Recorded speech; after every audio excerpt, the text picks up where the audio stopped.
Record. All right, I'm here with Dave Kennedy from Fidelity Land Title, and we are going to talk about 1031 exchanges. So, Dave, have you been seeing a lot more of these from the title side? Yeah, I mean, pretty much since the pandemic, it seems to be that investors are kind of flush with cash, and I'm sure you've seen it in the real estate business. Lots of investors are purchasing properties around the country, Yeah. and might even be from not even from this area or even this country. Yeah. When you have a lot of investors doing transactions, sometimes people will utilize 1031 exchanges in order to help with their taxes. Well, let's back up and just say what it is, and then we'll kind of go into title's role in the exchange. Yeah. So 1031 exchanges, again, you always want to talk to a tax accountant, somebody that knows. I'm not a tax accountant. I'm not making any representations about 1031 exchanges or what they work, but essentially how it works is it a tool that investor uses to put off paying capital gains on real estate sales. Yeah. So essentially, when you sell a property, or if you own a property, as an LLC or even an individual,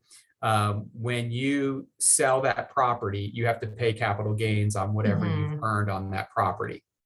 If you utilize a 1031 exchange, they take that money from your sale and you can use it to purchase another property and avoid paying that capital gains at that time. Right. Eventually, you'll pay your capital gains, but it's a way to kind of to push off. To defer it, yeah. I think there's a misconception too, or things that I didn't know, because we've done a couple of these on our investment properties. One of the things to know is it's all of the profit from the sale of the property has to go towards the other property. Correct. And there are rules, and you have to decide up front that you're doing a 1031.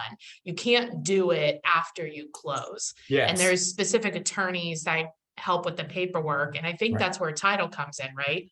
Yeah. So I mean, the way to do it, you can't do it after you're done. You can't ever touch the money. It can never, you as the owner of the property, whether it's your LLC or incorporation or you individually, you cannot ever touch the money. It has to go through what's called a 1031 exchange intermediary. Yes. So if you are interested in selling your property with a 1031, it's something, again, that you need to do prior to, even listing the property, is getting in contact with this 1031 exchange intermediary, and they assist in handling the money.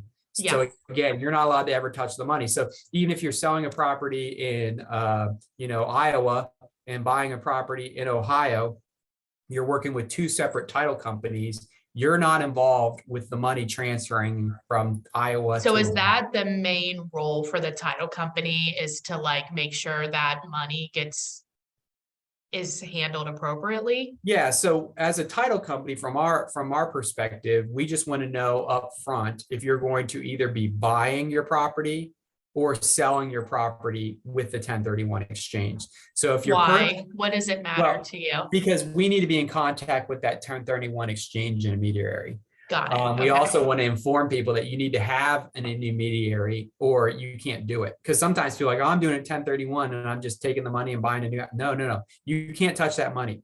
So from a title company standpoint, we need to coordinate with your exchange or intermediary as far as the funds go to make sure that, again, that money, you're not profiting from it. Like you said, all that money from the sale has to go to the purchase of the new property. So and the 1031 is really good for a lot of investors, and it makes sense. It just kind of depends on what you want to do. So we had the couple of times that I've done it, or that I've seen it done too, is people go, maybe they have a number of single families that they want to liquidate and buy something bigger.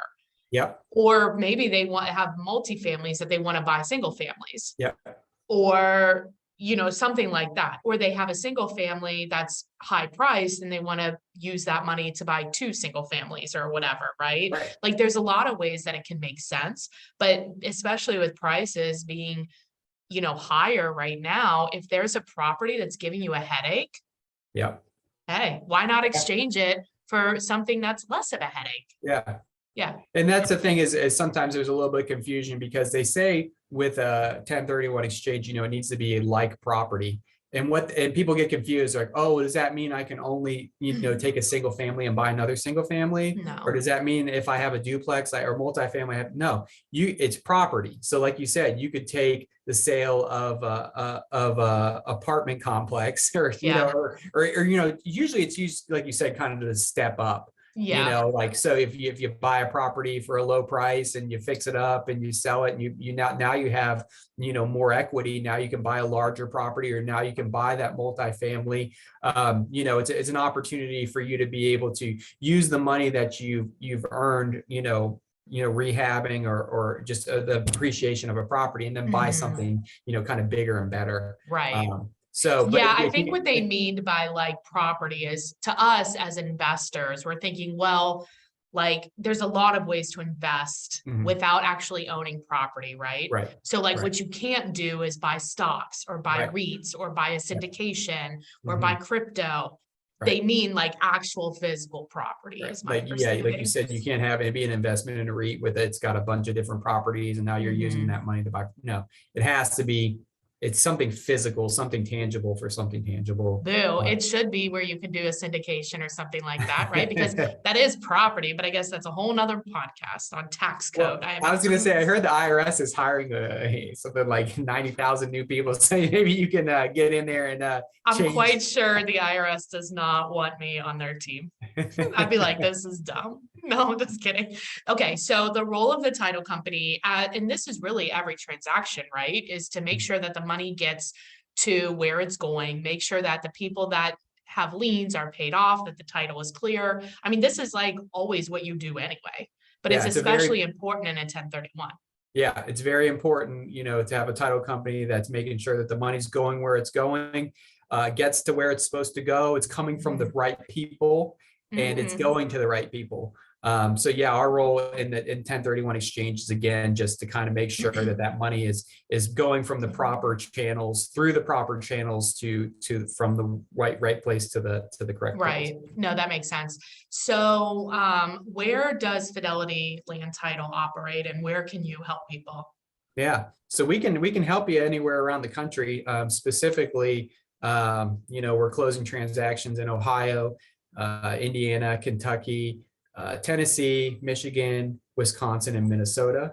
But Okay. if you're an investor somewhere, around the country, and you're looking at purchasing, and you have a property in a different state, and you were wanting to do a 1031 exchange and then to buy a property, somewhere where we can work with, we would certainly be glad to talk to you and help you out.